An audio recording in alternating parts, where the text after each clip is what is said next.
मेरी लड़ाई जारी है, उन लोगों के खिलाफ ये लड़ाई जारी है जो भोजपुरी में लहंगा उठा दे रिमोट से गा करके आज संसद में बैठे हुए हैं।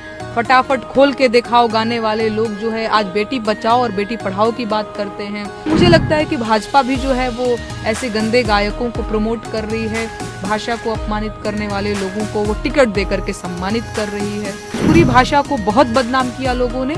अब संसद को कोई ऑर्केस्ट्रा और डीजे नहीं बनाना है। मैंने आज से 3-4 साल पहले भोजपुरी बचाओ आंदोलन की शुरुआत की थी, जिसके तहत मैं भोजपुरी को संरक्षित करने के लिए आज से 30-40 साल पहले जो मेरी मम्मी दादी नानी लोग गीत गाती थी, मड़वा का गीत, कोहबर का गीत, बरनेत का गीत, उन गीतों को डायरी मेंटेन करके मैं लिख रही हूँ। भोजपुरी को समृद्ध करने के लिए मैं स्वच्छ और साफ सुथरे गीत लिख रही हूँ।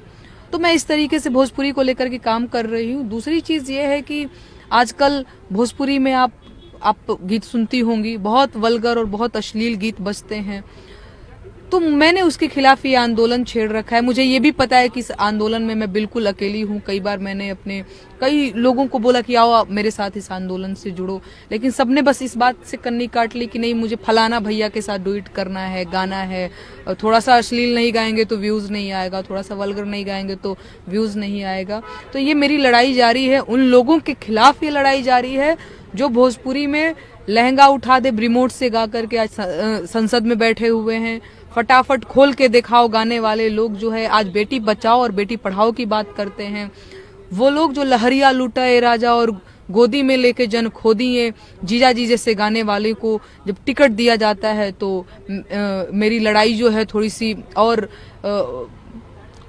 मेरी आवाज और थोड़ी सी और मेरा सवाल जो है और तीखा हो जाता है। और बहुत जरूरी ये सवाल है इलेक्शन के टाइम पे, इसलिए क्योंकि अभी आपने देखा होगा बीजेपी ने पवन सिंह जी को टिकट दिया था आसनसोल से।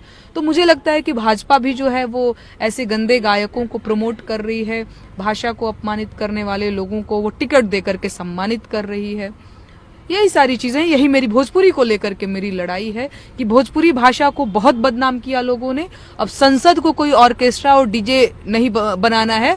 वो संसद है, वो बहुत सम्मानित जगह है, वो कोई स्टेज शो का वो ऑर्केस्ट्रा नहीं है और वो डीजे और फलाना ढिमकाना जो चीजें होती हैं वो नहीं है। मेरा सवाल सिर्फ पर्टिकुलर मनोज तिवारी, रवि किशन निरहुआ और पवन जी से ही नहीं है, मेरा सवाल भाजपा से भी है।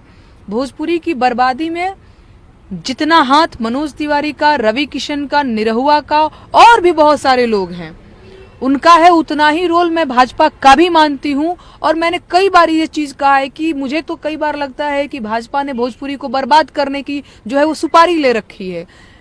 कोई भी भाषा जिसमें बहुत सुंदर गीत बन सकते थे, अगर मैं खासतौर से भोजपुरी की बात करूं तो रोजगार के गीत बन सकते थे, महंगाई के गीत बन सकते थे, महिलाओं के शिक्षा के गीत बन सकते थे, किसानों मजदूरों के गीत बन सकते थे।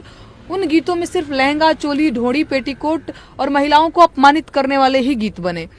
और ऐसे लोगों को जब भाजपा टिकट देती है तो मेरा सवाल भाजपा से भी है कि भाई मुझे तो यही लग रहा है कि आप जो है भोजपुरी को बर्बाद करना चाहते हैं। आप खुद भी शामिल हैं कि जो जितना गंदा गाएगा उसको हम उतना जल्दी जल्दी टिकट बांटेंगे। तो ये सवाल मेरा भाजपा से भी है।